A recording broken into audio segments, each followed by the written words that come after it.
Northern Territory Police Officer Zachary Rolfe has been cleared of all charges over the fatal of 19-year-old Kumanjay Walker during an attempted arrest in the remote community of Yuendumu. Key points. The jury delivered a unanimous decision after just under 7 hours of deliberations. The jury delivered a unanimous decision after just under 7 hours of deliberations. Constable Rolfe hugged his lawyer and family after the verdict was announced in the NT Supreme Court. Constable Rolfe hugged his lawyer and family after the verdict was announced in the NT Supreme Court. Mr. Walker's family said the 19-year-old was put on trial for his own. Warning: Aboriginal and Torres Strait Islander readers are advised that this article contains an image of a person who has used with the permission of their family. The jury found Constable Rolfe not guilty of, as well as the 2 alternative charges of manslaughter and engaging in a violent act causing. Constable Rolfe, 30, showed no emotion as the verdict was announced in the NT Supreme Court. Afterwards, he smiled and hugged his defense lawyer and family. The jury returned following just under 7 hours of deliberations. Constable Rolfe embraced his lawyer and family after the verdict was announced. Mr. Walker was shot 3 times during a struggle with officers in a home in the community 300 kilometers northwest of Alice Springs in November 2019. The first shot, which came after Mr. Walker stabbed Constable Rolfe in the shoulder with a pair of scissors, was not the subject of any charges. Constable Rolfe's legal team argued he was acting in defense of himself and his partner, and in line with his training and duties. Constable Rolfe welcomes verdict, Yuendumu family weeps. Constable Rolfe addressed a media scrum outside the court shortly after the verdict was announced. "Obviously I think that was the right decision to make," he said. "But a lot of people are hurting today, Kumanjayi's family and his community, and I'm going to leave this space for them." Kumanjay Walker, after he was fatally shot by Constable Rolfe in 2019. Constable Rolfe's defense lawyer David Edwardson QC told the waiting media, "There are no winners in this case. A young man, and that's tragic," he said. At the same time, Zachary Rolfe, in my view, was wrongly charged in the first place. It was an appalling investigation and very much regretted. Yuendumu elder Ned Hargraves said today was another sad day, as family and community members wept on the steps of the court. "I'll just say, when are we going to get justice? When," he said. No guns in our own remote community. We don't want no guns. Enough is enough." M to mute, left and right arrows to seek, up and down arrows for volume. Watch 1 minute 49 seconds 1 minute and 49 seconds community calls for no more guns in rural regions. Family spokesperson Samara Fernandez-Brown, who was a cousin of Kumanjayi Walker, said supporters were unable to put their grief into words. She said the community had respected the process of the trial and felt let down.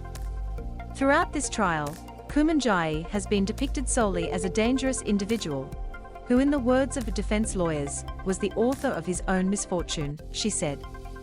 He has been criticized and picked apart by people who didn't know him.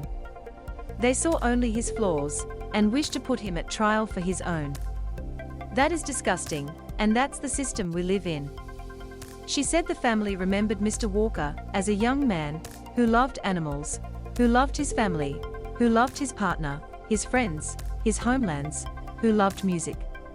M to mute, left and right arrows to seek, up and down arrows for volume. Watch 5 minutes 15 seconds 5M. Kumanjayi's cousin says Rolfe trial was not fair. He was a traditional young Aboriginal man who loved hunting and being out on country. He was a joyful young man who was generous. A young man who was taken far too soon, and a young man who has been deeply, deeply missed. Verdict delivered after 5 weeks of evidence. The jury heard almost 5 weeks of evidence and testimony from more than 40 witnesses before retiring to deliberate at lunchtime on Thursday. Constable Rolfe had pleaded not guilty to all charges laid over the, which happened just after 7:20 p.m. on Saturday, November 9, 2019. Police body-worn camera footage played throughout the trial captured the struggle that started less than a minute after Constable Rolfe and his policing partner, Constable Adam Ebel, entered a home in Yuendumu and identified Kumanjay Walker. The 19-year-old was wanted by police because of an incident that took place 3 days prior, when he had confronted 2 local officers with an axe as they tried to arrest him for breaching a suspended sentence.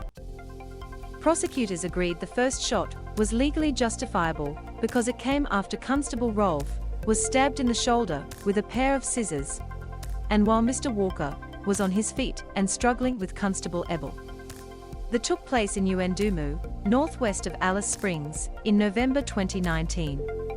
But they argued that Mr. Walker had been effectively restrained on the ground by Constable Ebel when Constable Rolfe fired his second shot 2.6 seconds after the first and a third shot 0.5 seconds after the second. The prosecution case was that Constable Rolfe did not have an honest belief that the second and third shots were necessary and therefore was not acting reasonably and in good faith in the performance of his duties. Constable Rolfe said Mr. Walker was not restrained and that he feared for his fellow officer's life when the second and third shots were fired. He said police training held that officers should fire as many rounds as necessary to incapacitate a threat involving an edged weapon. He rejected the prosecution's suggestion that he lied in his evidence about having seen Mr. Walker stabbing Constable Ebel in order to justify his actions.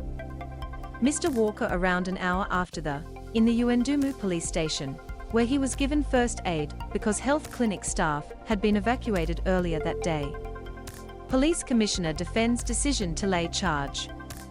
Constable Rolfe, who was bailed after he was charged and suspended on full pay, faced the NT's mandatory minimum non-parole period of 20 years if found guilty of. He did not take questions or respond to reporters asking if he would return to work as an officer with NT Police. In his closing address, Mr. Edwardson said the charge, which was laid 4 days after came before a proper investigation was carried out. He described the pursuit of the case by the NT Police executive as a disgrace. Mr. Edwardson, left, described the prosecution pursued against Constable Rolfe as a disgrace. In a statement, NT Police Association President Paul McHugh said justice had prevailed. He said the union had maintained there was not enough evidence to lay a charge of. Our members continue to have a lot of questions resulting from the arrest and charging of Constable Rolfe, and we intend to make a further comprehensive statement regarding this matter in the coming days, Mr. McHugh said. We now look forward to Constable Rolfe returning to work and being able to get on with his life, Mr. McHugh said. NT Police Commissioner Jamie Chalker held a press conference in Darwin on Friday afternoon, but did not take questions. He said the coronial inquest due later this year will oblige us to not continue, as others have, to proffer opinion and views in the absence of fact. I look forward to our institutional response as part of the coronial inquest where the facts will come to the fore, he said. That will diminish a significant amount of the mistruths and the rhetoric that is out there that has had no basis of foundation. Aboriginal Legal Services dismayed at not guilty verdict. Outside court, Crown Prosecutor Philip Strickland SC said the of Mr. Walker raised issues that could not be explored during the trial. We anticipate that those issues and the evidence that could not be examined in this trial will be very carefully scrutinized at the coronial inquest, he said. And it is our view that the family of Kumanjayi Walker and the Warlpiri community and the Australian people deserve no less than that full scrutiny. Parampuru Justice Committee Deputy Chairwoman Valerie Napaljaram Martin sobs outside the NT Supreme Court. Mr. Walker's and the charge against Constable Rolfe made global headlines and sparked protests against Aboriginal S in custody around Australia.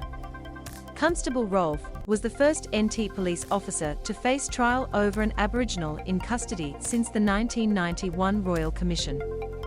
In a statement, the National Aboriginal and Torres Strait Islander Legal Services expressed dismay at the verdict. Over 500 Aboriginal and Torres Strait Islander people have in custody since the Royal Commission into Aboriginal S in custody in 1991.